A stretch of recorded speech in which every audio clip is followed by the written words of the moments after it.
Even if I explained before that the rook likes to be an active piece when defending a position, sometimes we want to, in endgames with rook and pawn against rook, use a passive defensive method, like in this position. Here, it will be a mistake for black to play something like rook f3.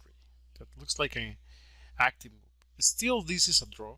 If I play the right move here, that will be to stay with my rook in the last rank and hold what we will call a passive defense.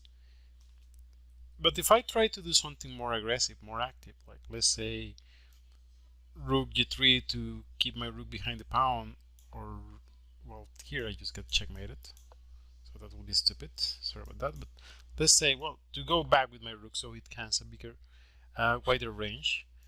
Well, this endgame will become a pawn endgame, but where white is just winning on the spot. So here, rook b8. 1 second. Here, rook b8 is an immediate draw. Well, not an immediate. Of course, white can push. But when we talk about endgames with pawn and rook against rook, and the pawn is a knight pawn or a rook pawn, the endgame is a draw if we set the passive defense. Once again, to put this basically will be to cap the king in the path of the pawn and put our rook in the first line so there are no checks. In this case, white cannot win. He can do whatever he wants. Let's say he tries to improve the king. We will just stay with the rook there. This improvement is so the pawn can work as a shield.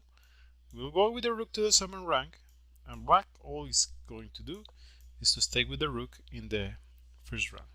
And here, white has no way to win or make progress. If I give check, let's say rook g7, I just go to the corner.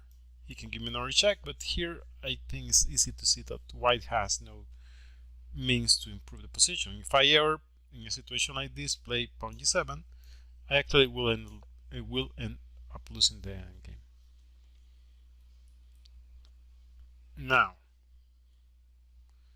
let's move forward. Here maybe I have to make an adjustment because if white plays it's just checkmate, so let me make a move. Sorry about that, but okay. Here, rook pawn, no, not that. Rook pawn is still a draw with the passive defensive method. I just put my rook in the first rank if my king is in the path of the pawn, and white has no way to win this endgame. I could give a check, of course, but let's just stay with the rook on the first rank. White can never get my king out of the corner, and the pawn could not become a queen.